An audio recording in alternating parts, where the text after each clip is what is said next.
I was like, I, I didn't want to let my children down, and I just I was really scared because obviously I have like um 5 people to take care of. So honestly, I didn't know what I was gonna do.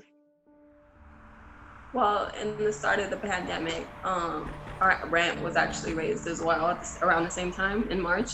And then he ended up losing his job that he had. I was doing security and Lyft, a little bit of all that, and then our car started breaking down, and then we sold it to get a cheaper car. The security, it was paying minimum wage, so Altogether, we have 4 children. trying to save in the midst of needing every single thing for our little ones and making sure that we're fed and having like diapers. Because of the pandemic, it was so hard for them to even approve our food stamp case. So we were literally begging for change every night. And there was a couple nights that we didn't eat because all I could get was food for the kids. Yeah. You know, as hungry as you are, you just want to make sure that, you know, you can take it, but you're not sure if your kids can. So it's just better to, you know, put them first. We were exercising every resource we could, about 100 resources a day, probably calling and going. I feel like that's when we really realized the impact that this had on people, the pandemic, because, you know, all the resources were like maxed out, you know, there wasn't any more funding for certain programs. So then we hit pretty much a wall, and we kind of were given like a 3-day pay or quit notice, and we kind of just had to exit our apartment because we didn't want an eviction. You know, bouncing around, we were living in our car for a while, and then we went to motels. And our 8-year-old is too smart, so like sometimes he has a lot of questions at his age.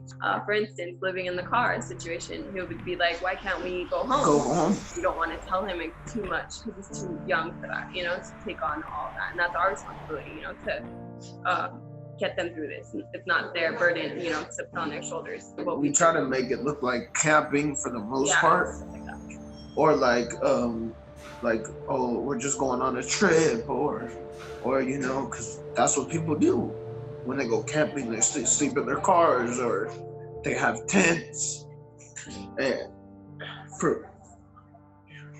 we were actually checking out of a motel, and these people at the motel were actually, they introduced us to this pantry, and they said that they knew a place to go to get food for our children. And clothing. Yeah. And it was called God's Pantry. We were going there every single day, actually, like standing in the line, waiting for food, looking around.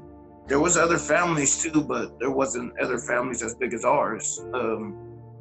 And just standing around looking at everyone, I kind of felt like I'm not the only one that needs to help, you know what I mean? You really see it for what it is, and it's like, oh my God, it's going on with so many people and just so many families. Everyone needs help sometimes, you know, like not everything's perfect, not everything goes as planned. I couldn't even imagine this in my wildest dreams, you know? So to actually have it happening, it was just unreal. And like, you're filled with fear in that moment because you don't know what the next step is. But, you know, all you have to do is keep your faith and just keep going, because that's really all you have.